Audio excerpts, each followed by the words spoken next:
O calor rarefeito da cidade do México voltou a ser palco de mais uma corrida caótica, intensa e, como tem se tornado tradição, cercada de polêmicas. O Grande Prêmio do México de 2025 não foi apenas uma disputa por posições no asfalto do Autódromo Hermanos Rodrigues. Foi também uma batalha de narrativas, egos e julgamentos.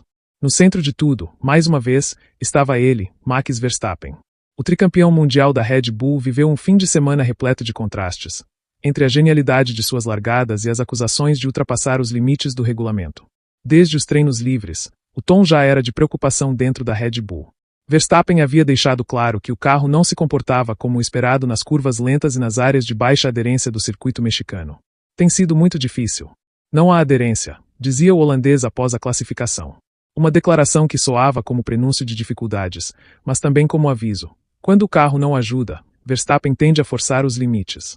E forçar os limites é algo que ele faz melhor do que qualquer outro piloto, mesmo que isso gere, quase sempre, uma nova controvérsia.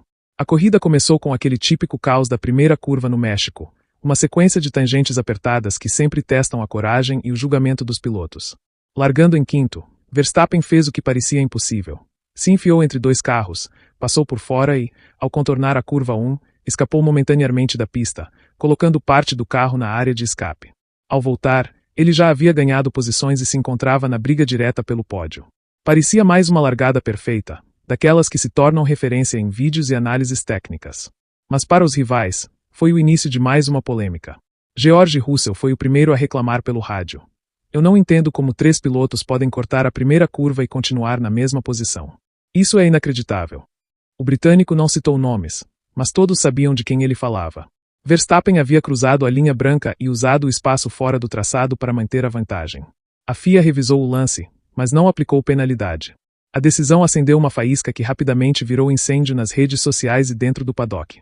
Enquanto isso, Lewis Hamilton, envolvido em um incidente semelhante mais à frente, recebeu uma punição de 10 segundos por deixar a pista e obter vantagem.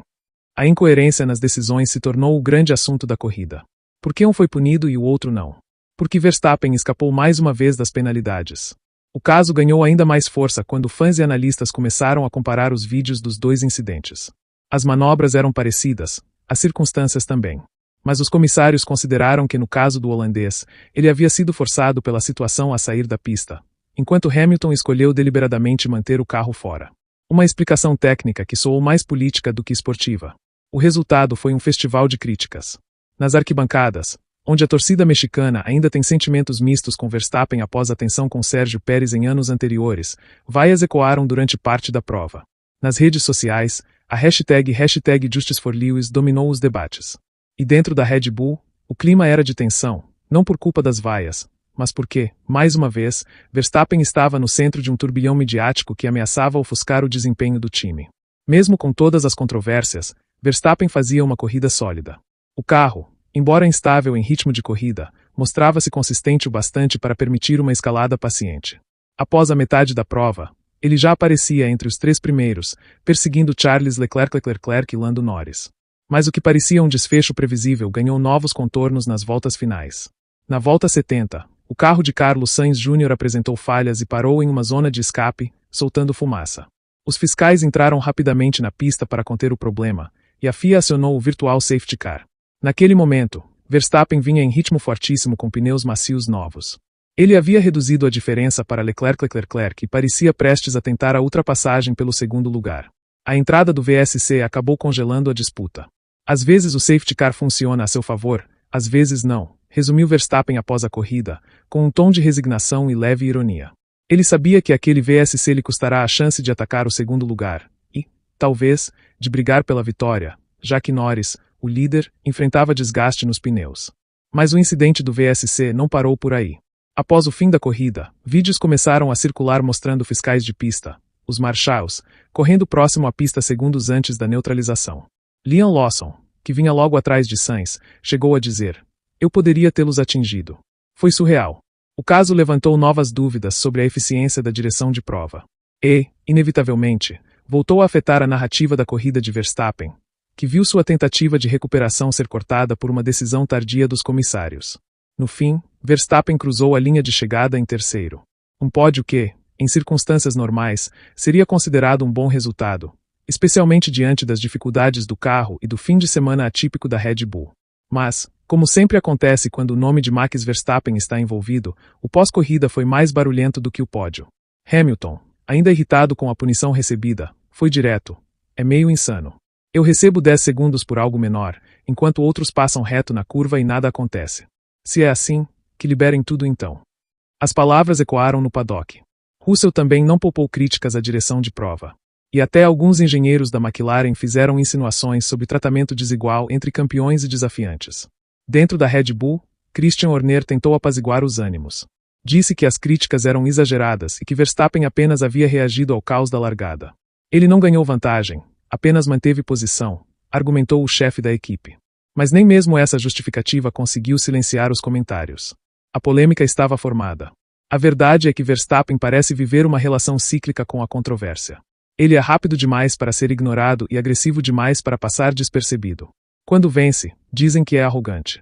Quando erra, dizem que é protegido. E quando está no meio do pelotão, como foi no México, suas manobras sempre acabam sendo interpretadas à luz desse histórico. A impressão de que os comissários são mais lenientes com ele é antiga, e, justa ou não, continua a ser alimentada por episódios como esse. No contexto do campeonato, o terceiro lugar foi importante para manter suas esperanças vivas. Norris, que venceu a corrida e reassumiu a liderança, abriu vantagem, mas o holandês deixou o México com a sensação de que o título ainda está ao alcance. Ainda assim, a corrida expôs um lado vulnerável da Red Bull, o de uma equipe que parece perder o domínio técnico em pistas de alta altitude e de baixa aderência, exatamente como o México. Enquanto o sol se punha sobre o Hermanos Rodrigues e as arquibancadas se esvaziavam, a sensação era de que o Grande Prêmio do México havia terminado, mas as discussões sobre ele estavam apenas começando. Nas entrevistas, Verstappen manteve o tom frio e direto. "O que importa é o resultado.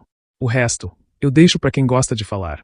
Uma frase que sintetiza bem a sua postura, indiferente à polêmica, focado no próximo desafio e, acima de tudo, fiel ao seu estilo agressivo e implacável. Ainda assim, o GP do México de 2025 ficará marcado como mais um episódio em que a linha entre genialidade e transgressão se confundiu. Para uns, Verstappen continua sendo o piloto mais rápido e destemido do grid. Para outros, o símbolo de um sistema de regras inconsistentes. O fato é que, seja cortando curvas, seja ultrapassando rivais com perfeição cirúrgica, Max Verstappen sempre encontra um jeito de estar no centro do palco. E é por isso que, mais do que um piloto, ele se tornou o personagem que define o tom das polêmicas na Fórmula 1 moderna.